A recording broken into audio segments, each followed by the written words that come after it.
Hello friend, this is Preeti and welcome to RP classes. आज हम करेंगे क्लास 10th का एक्सरसाइज 1.1 का क्वेश्चन नंबर 6 स्टार्ट्स में कहता है explain why 7 into 11 into 13 plus 13 and 7 into 6 into 5 4 3 2 1 plus 5 are composite number. हमें यह बताना है कि ये जो नंबर है हमारे पास ये कंपोजिट नंबर है या नहीं। देखो, दो टाइप के नंबर होते हैं, कौन कौन से, प्राइम और कंपोजिट। ठीक है, प्राइम नंबर कौन से होते हैं? प्राइम नंबर वो नंबर होते हैं जिनके दो फैक्टर होते हैं। ठीक है, एक तो वो नंबर और उसके अलावा वन, यानी कि अगर वो डिवाइड होते हैं तो एक तो नंबर अपने आप से डिवाइड होगा या फिर वन से होगा। जैसे कि एग्जांपल क्या क्या है इसके प्राइम नंबर के, जैसे 2 है, 3 है, 5 है, 7 है, 11 है। ठीक है, इनके क्या जो फैक्टर निकाल लेंगे, 2 के फैक्टर क्या होंगे 2 इंटू 1, 3 के क्या होंगे 3 इंटू 1। ठीक है, यानी कि इनके फैक्टर या तो वो नंबर खुद और उसके अलावा वन, या नंबर खुद वो नंबर उसके साथ वन। ठीक है, तो ये होते हैं हमारे पास प्राइम नंबर। और कंपोजिट नंबर क्या होते हैं? कंपोजिट नंबर वो जिनके दो से ज्यादा फैक्टर होते हैं, जैसे हमारे पास हो गया 4 हो गया, 6 हो गया, 8 हो गया, 10 हो गया, यानी कि ये अपने अलावा किसी और नंबर से भी डिवाइड होते हैं। यानी इनके फैक्टर में 4 आएगा, 1 आएगा और साथ में कोई और भी आ सकता है। ठीक है, वो क्या होते हैं हमारे पास?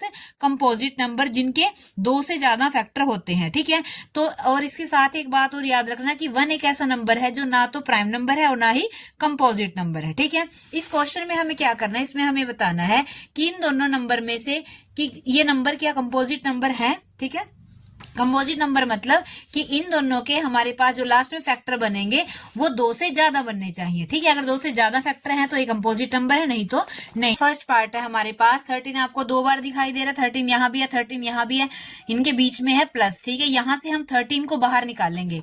13 हमने रखा बाहर, बाकी अंदर क्या रहा 7 रहा, इंटू में 11 रहा, इंटू में 1 रहा, प्लस में 1। ठीक है, तो अब हम क्या करेंगे 7 को मल्टीप्लाई करेंगे 11 से तो क्या आएगा 77, और उसको करेंगे 1 से तो 77 ही आएगा, 77 और ये प्लस में 1। ठीक है, कितना हो गया 13 इंटू में 77 प्लस 1 कितना हो गया 8, 78 हो गया। ठीक है, तो इसका मतलब इनको हम इस तरह में से लिख सकते हैं 13 इंटू 78। तो देखो अब इसके नंबर की जो हमने ये सॉल्यूशन निकाला, मतलब सोल्व किया इसको, तो हमारे पास लास्ट में दो फैक्टर आ गया। अब इनके साथ हम 1 भी लिख सकते हैं, 1 तो सबके साथ ही है ना। तो इसका मतलब क्या हुआ कि ये जो नंबर है इसके लास्ट में दो फैक्टर निकले हैं, तो इसका मतलब ये क्या हुआ, एक कंपोजिट नंबर हुआ। ठीक है, देखो अगर आप चाहो तो इस 78 के भी आगे फैक्टर निकाल सकते हो। 78 को करेंगे हम 2 से, 2 3 जा 6, 2 9 जा 18, अभी जाएगा 3 पे, 3 1 जा 3, 3 3 जा 9, 13 पे जाएगा, फिर 13 1 जा 13, 13 क्या है एक प्राइम नंबर है। ठीक है, 13 पे ही जाएगा। तो इसका मतलब 78 के आगे हम फैक्टर ये भी लिख सकते हैं, 13 इंटू में 78 की जगह ये लिख दो, चाहे 2 इंटू 3 इंटू 13 इंटू 1। ठीक है, तो इसका मतलब इसके कितने सारे फैक्टर बन गए, तो इसका मतलब ये क्या हुआ, एक कंपोजिट नंबर हुआ। अब लास्ट में हम ये रीजन लिखेंगे, साथ में हम जो इसका सेकंड पार्ट है वो भी सोल्व करेंगे। सेकंड पार्ट है हमारे पास 7 into 6 into 5 into 4 into 3 into 2 into 1 plus में 5। अब देखो 5 यहां भी है, 5 यहां भी है, ये बीच में प्लस है। ठीक है, तो यहां से हम 5 को बाहर लिख लेंगे।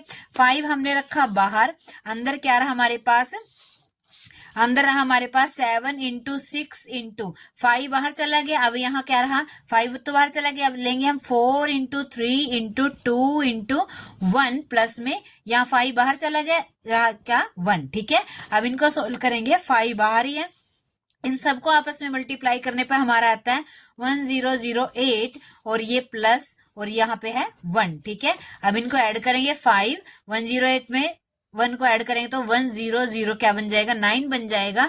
तो इसका मतलब क्या हुआ कि हमारे पास फैक्टर कौन कौन से बने, 5 इंटू 1009। अब ये 1009 एक प्राइम नंबर है। ठीक है, इसको हम कर नहीं सकते आगे, लेकिन 1 तो सबके साथ ही है ना, 1 तो सबके साथ ही है। तो इसका मतलब क्या हुआ कि अगर हम देखें तो क्या प्राइम नंबर क्या होते थे कि जिनके सिर्फ क्या वो नंबर खुद और एक 1 क्या हो फैक्टर हो, दो ही फैक्टर हो। ठीक है, लेकिन इसमें एक फैक्टर और एक्स्ट्रा है, तो इसका मतलब ये क्या हुआ, एक कंपोजिट नंबर है। तो इन दोनों पार्ट्स का, ये सेकंड पार्ट था ठीक है इसका, और ये हमारे पास है फर्स्ट पार्ट। तो इन दोनों पार्ट्स का हम नीचे रीजन देंगे एक ही जगह कि because these numbers has more than 2 factor, so it is a composite number. Video अगर आपको अच्छी लगी, क्वेश्चन समझ आया तो आप वीडियो को लाइक, शेयर एंड सब्सक्राइब कीजिए। और अगर आपको इसी एक्सरसाइज के अदर क्वेश्चन करने हैं तो आप हमारे चैनल की प्लेलिस्ट या फिर डिस्क्रिप्शन चेक कर सकते हैं। Thank you.